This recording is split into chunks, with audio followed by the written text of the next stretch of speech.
memoria, con quien fue el fiscal de los juicios de lesa humanidad, particularmente lo vimos en el juicio, en la mega causa La Perla. Él es un villamariense, abogado, fiscal federal en Córdoba Capital ahora, y es Facundo Trota, a quien le agradecemos la generosidad de charlar con nosotros en este día feriado. ¿Cómo le va, Facundo? Buen día. ¿Qué tal? Buen día, ¿cómo están ustedes? Muy bien, muy bien. Muchas gracias, Facundo, por compartir este espacio. Bien. No, por favor. Facundo, ¿qué fue para usted, para vos, tener que investigar y sostener la acusación, como fue en los juicios de lesa humanidad en Córdoba?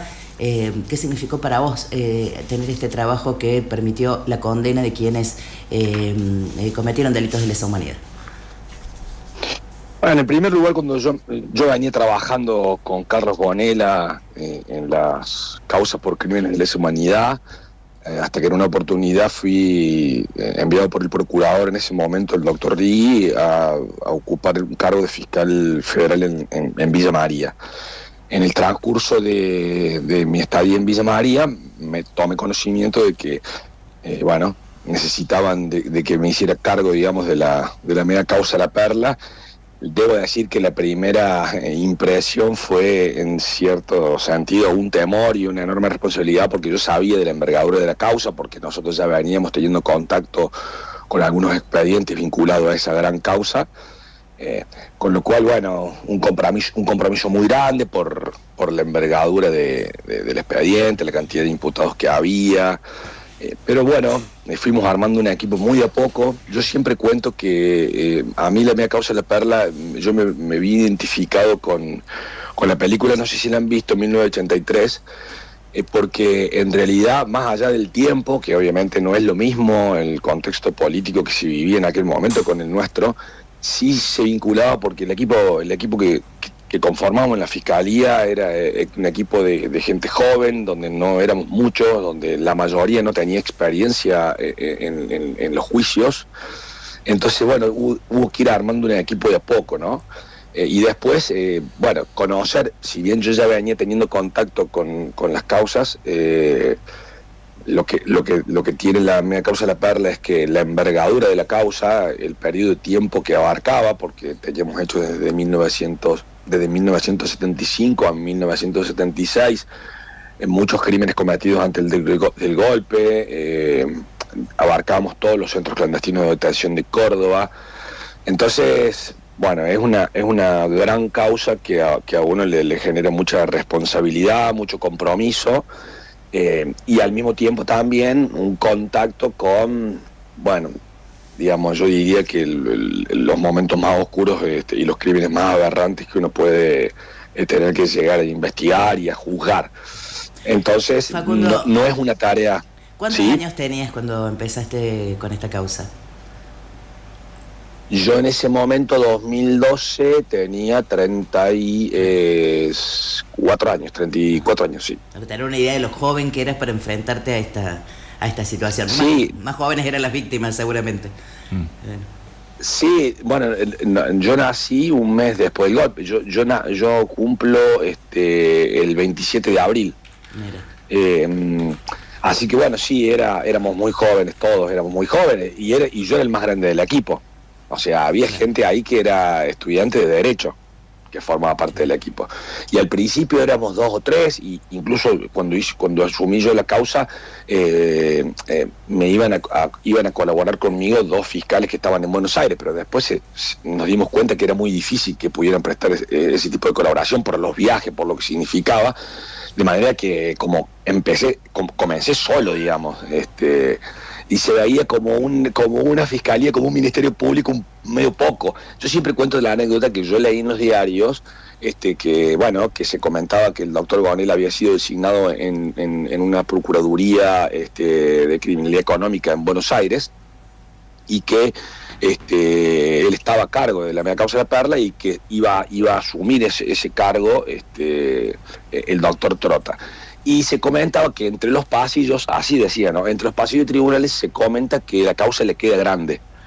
Yo realmente, sí, un apoyo bárbaro, ¿no? Pero yo realmente decía, tiene razón, me queda grande a mí, le queda grande a todo el mundo. Y al mismo tiempo quiero contar esta anécdota porque también me resultó muy importante para mí, pero seguido decía, pero los organismos de derechos humanos conocen a Trota por su tarea con Gonela y están muy confiados en su labor. En verdad yo siempre sentí mucho apoyo por parte de las víctimas, de los organismos, que es muy importante para llevar a cabo esta tarea, porque bueno, uno también tiene que mediar en cierta medida entre el avance de la causa, lo que va ocurriendo con la causa, y qué pasa con esa ansiedad que tienen las víctimas, con los familiares de las víctimas, con las preguntas que hacen los familiares de las víctimas, con las exigencias que también hacen los familiares, ¿no? Con todo el derecho, tanto tiempo esperando para que finalmente se resuelva la situación. Entonces, bueno, también tiene que destinar un tiempo para que las familiares que quieren hablar con uno tienen que escucharlos. Nos han pasado muchas cosas en el transcurso de ese. Nosotros vamos a dar con Carlos Gonela una charla ahora a Villa María. Vamos mañana 25, estamos yendo por allí. Y uno de los temas que vamos a tratar, lo adelanto, van a ser los delitos sexuales. Y eso también ha sido muy duro, y uno cuando analiza cómo fue el juzgamiento de los crímenes sexuales que se cometieron durante el terrorismo de Estado y concretamente en los campos de concentración en nuestra provincia, advierte que hemos tenido un momento en donde no se visibilizaban los crímenes, este tipo de crímenes, delitos sexuales, fundamentalmente contra mujeres pero también contra hombres. Hay una razón para explicar eso, una razón obviamente del alcance del mismo crimen, de cómo afecta ese delito a la víctima, pero también de una realidad sociocultural, digamos, que hoy la podemos analizar desde una perspectiva de género, con el avance que hemos tenido, ¿no?, en materia de igualdad de género, acerca de determinados estereotipos o patrones culturales en los cuales que condicionaban claramente a la víctima, porque referencias tales como, y bueno, la víctima se habrá resistido, y la víctima no habrá seducido al genocida. Expresiones de esta naturaleza se escuchaban, ¿no es cierto? Pero ¿por qué después de 40 años viene ahora a declarar esto, cuando no lo dijo antes, ¿no? Bueno, todas cuestiones que condicionaban, pero realmente los relatos, cuando las víctimas se comenzaron a sentir en mejores condiciones, cuando encontraron un apoyo, un acompañamiento de otras víctimas, también de parte de la sociedad, también del Poder Judicial, que entendió que había que dar un abordaje determinado, bueno, finalmente pudieron contar las aberrantes casos de abusos, violaciones permanentes que había en los campos de concentración y en los centros clandestinos de detención. Recién ahora hablamos de algo que es que la vergüenza la tengan ellos, pero en realidad era vergonzoso confesar que uno había sido víctima de una violación en ese tiempo. Es horroroso, pero es así. Facundo, así es. Y todo lo que ha significado, ¿no?, para las víctimas, poder finalmente asumir y encontrar esta posibilidad. Así que ese es un tema que vamos a tratarlo mucho más en profundidad, vamos a llevar relatos, bueno, en fin, para compartir, porque a mí me parece que estas fechas uno siempre por lo menos yo voy siempre a hacer los recorridos, a caminar, a la marcha, bueno, con un orgullo de decir, nosotros mantenemos este proceso porque creemos que es la vía adecuada, ¿no? Juzgar a quienes cometieron estos aberrantes crímenes y recordar a las víctimas que no tuvieron el derecho, digamos, que tendrían que haber tenido cualquier ciudadano que vive en un estado de derecho, ¿no? Que si se sospecha de un delito que cometió, o cometió un delito o no, que sea juzgado y en definitiva que se determine si es responsable o no, pero no ser sometido a las torturas, a los asesinatos y posteriores desapariciones que sufrieron. Pero por otro lado también yo creo que es importante que se sepa qué es lo que pasó, porque es la única forma en que entendamos la importancia de no volver a repetirlo, ¿no es cierto? Facundo, en ese larguísimo juicio complejo con víctimas, con varios condenados, tuvo una audiencia en Villa María. ¿Te recordás esa audiencia? Sí, por supuesto. Sí,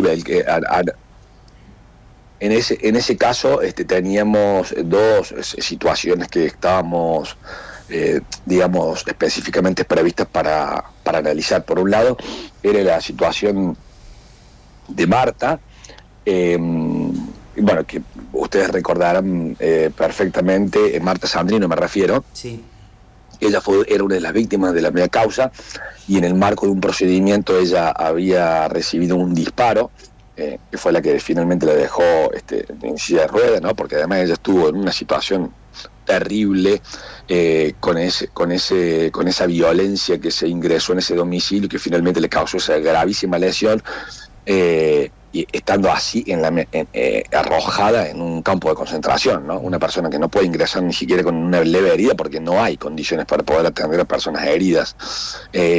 Finalmente eso fue lo que en principio entendíamos nosotros, provocó que terminara de esa manera. Posiblemente Marta, si hubiera tenido una atención médica, una atención humanitaria mínimamente, posiblemente podría haber tenido otro desenlace. Y por otro lado teníamos también la situación de Felipe Mónaco, que fue el secuestro que se produjo allí, los papás de Paula Mónaco, que fue el secuestro que se produjo allí en Villa María, allí por el año 78, y que bueno, hoy por hoy son uno de los tantos desaparecidos. Facundo, te habla Juan Seya aquí en el estudio. Te quería preguntar sobre una declaración que habías hecho años atrás a una radio de Río Cuarto, que dijiste respecto a expresiones negacionistas del gobierno nacional actual, que decía que la memoria, la verdad y justicia no dependen de un gobierno, sino de una política de Estado. Eso decías vos, Facundo, y te pregunto si a nivel nacional vos ves que pueden peligrar cierta política de Estado justamente en cuanto a juicios de lesa humanidad. Yo sigo sosteniendo lo mismo, ¿no? Esto no depende de un gobierno, es una política de Estado que ya está consolidada, me parece, en nuestro país. Esto no significa que obviamente algunas decisiones puedan ir afectando a políticas que estén vinculadas con el proceso de memoria, verdad y justicia. Le doy un ejemplo. En el marco de mi actuación, quiero dejar bien en claro, el Ministerio Público no ha visto modificada su situación, porque nosotros seguimos teniendo una unidad. Yo hoy por hoy estoy en la unidad que se llama Unidad de Asistencia para Causas por Violación a los Derechos Humanos, en la jurisdicción de Córdoba, y la situación es bastante mejor de lo que era antes en cuanto a la forma en la que encaramos la investigación de estos juicios, porque hoy por hoy la unidad se encarga de todo, de investigar y intervenir en juicio. Antes nosotros teníamos un sistema de como una división, había una fiscal federal que era la que investigaba, que era la doctora López, y después intervenían los fiscales en juicio. Eso, no digo que esté mal, pero bueno, significaba que una persona que había trabajado un montón de tiempo conociendo las causas, después se la pasaba a otro que no había investigado y conocido las causas. Claro. Hoy por hoy, yo, juntamente con otros fiscales más, investigamos las causas, vamos a juicio, apelamos, hacemos los recursos de casación, ¿se entiende? Es decir, seguimos todo el proceso nosotros, vamos preparando el juicio desde el comienzo. Esto del Ministerio Público evidentemente no ha modificado ninguna política, porque el Ministerio Público es un órgano independiente, entonces seguimos trabajando de la misma manera que veníamos trabajando antes. Pero bueno, obviamente que en materia de proceso de memoria, verdad y justicia sí hay algunas decisiones. A ver, el ejemplo, había abogados en representación de Secretaría de Derechos Humanos que hoy por hoy no están más en las causas, y esos, por ejemplo, representaban a muchas víctimas como querellantes, y eso a los fines de una acusación, obviamente que no es lo mismo contar con otros abogados, sobre todo con los abogados que formaban parte de las abuelas, personas formadas que vienen acompañando este proceso hace muchos años. Me estoy refiriendo a Claudio Oro, me estoy refiriendo a Ramiro Fresneda, es decir, personas con una formación y una preparación que obviamente en la medida en que ellos colaboran para sostener una acusación, bueno, es otra forma también de poder recibir una contribución, si se quiere, para la acreditación de los hechos y la responsabilidad de los acusados. Sino también, por ejemplo, los decretos en los cuales se estableció la libre disponibilidad, digamos, si se quiere, para que el Estado pueda enajenar algunos bienes, que ustedes saben, se han enterado hace poco. Se pretendió abarcar y comprender un espacio de tierra que podía comprender donde funcionaba el ex centro clandestino de detención La Perla Chica o Malagueño, que es un centro clandestino que funcionó, que quedaba enfrente de la media causa, de la Perla, ¿no? De la Perla Grande, digamos. Bueno, nosotros ahí cuando tomamos conocimiento de esto, obviamente hicimos una presentación al juzgado pidiendo una medida de no innovar para que no se venda ese predio, porque hoy por hoy nosotros juzgamos hechos que se cometieron en ese centro clandestino, entonces en la medida en que sigue siendo un lugar para la investigación de los crímenes, no se puede enajenar. Perfecto. Más allá de que existe una ley además que impone que impone a la sociedad, al Estado, mantener estos sitios justamente para consolidar la memoria. Entonces, para no hacerla tan larga, yo creo que es una política de Estado que puede ser afectada, pero al mismo tiempo creo que existen hoy muchas leyes que para poder llevar a cabo ese tipo de modificación tienen que cambiarse las leyes, ¿se comprenden? Sí, sí. Porque la política de Estado está dada porque, obviamente, para que se haga una ley, ustedes saben que esto tiene que pasar por la legislatura, tiene que haber senadores y diputados de todas las fuerzas que sancionan las leyes. Esas leyes que hoy le dan el compromiso al Estado argentino de seguir consolidando el proceso de memoria, verdad y justicia. El día de hoy es el Día de la Memoria por la Verdad y la Justicia porque lo dice una ley. Hay una ley que impone la ley de educación para que los estudiantes sepan qué pasó el 24 de marzo de 1976. ¿Se comprende? Entonces, por eso es que es una política de Estado, porque hay distintas disposiciones legales que imponen el compromiso que tiene nuestro Estado. Para modificar eso hay que modificar las leyes. Facundo Trota, hay una preguntita también que me gustaría abordar con vos.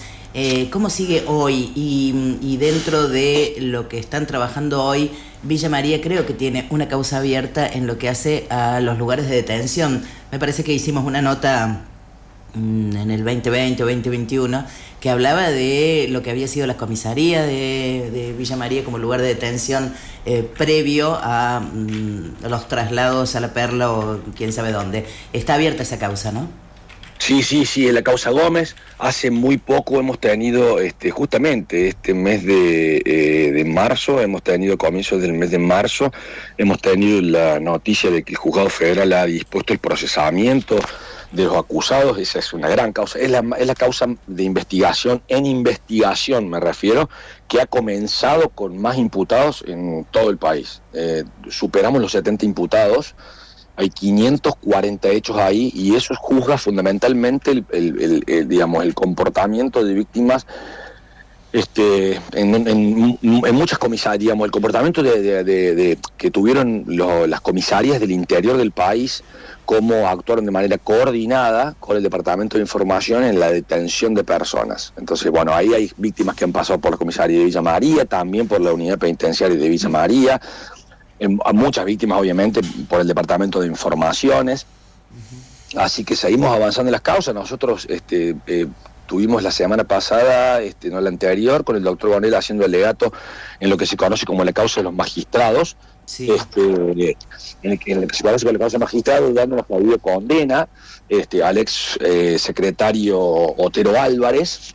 Y bueno, estamos esperando para el 30. Recuérdense que ese es el desprendimiento de la conocida causa de los magistrados, que significó la condena del ex juez federal Puga y el ex fiscal Cornejo. Y bueno, como les digo, nosotros pedimos condena por el ex secretario y el 31 de este mes finalmente va a haber el dictado de una sentencia. Facundo, tenemos previsto, les adelanto, para mayo, un juicio nuevo de dos víctimas que estuvieron detenidas en el campo La Ribera y la semana pasada también logramos una nueva condena de un ex represor de la mega causa La Perla que había sido, digamos, condenado como cómplice secundario. La Fiscalía interpuso un recurso de casación y modificó esa condición para la de coautor. Así que bueno, finalmente el Tribunal Oral lo condenó a prisión perpetua. Así que bueno, seguimos con las causas avanzando. Bien, Facundo, gracias por esa información que la verdad que no la tenemos en cuenta. Y recordanos bien cuántos juicios ya se han realizado o están en curso en Córdoba por delitos de lesa humanidad.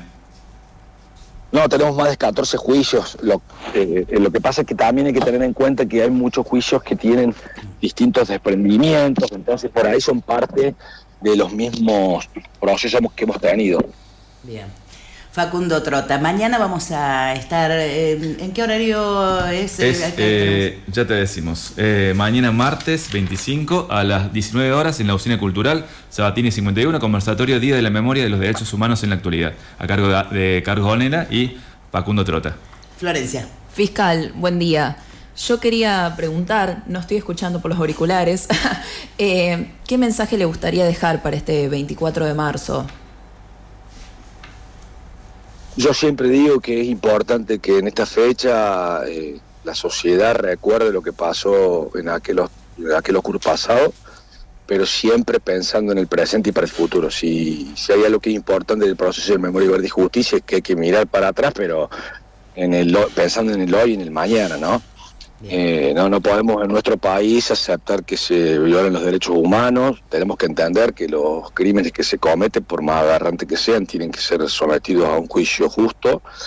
Y cada vez que nos encontramos frente a momentos en que entendemos que hay un cierto retroceso o que, bueno, no hay avances como los había en otros momentos, bueno, me parece que ahí tiene que salir más el compromiso de la sociedad, porque en gran medida, y esto creo que ustedes lo saben, el proceso que alcanzamos es porque la sociedad lo ha querido.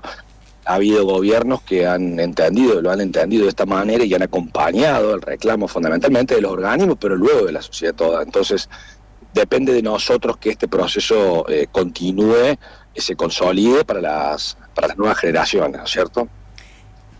Facundo Trota, hasta mañana, le decimos hasta mañana porque vamos a ir a verlo mañana cuando esté aquí. Muchísimas gracias por este contacto con la radio del diario. Gracias a ustedes, los espero mañana entonces, que anden bien. Buen día. Facundo Trota, fiscal federal a cargo de los juicios por la memoria.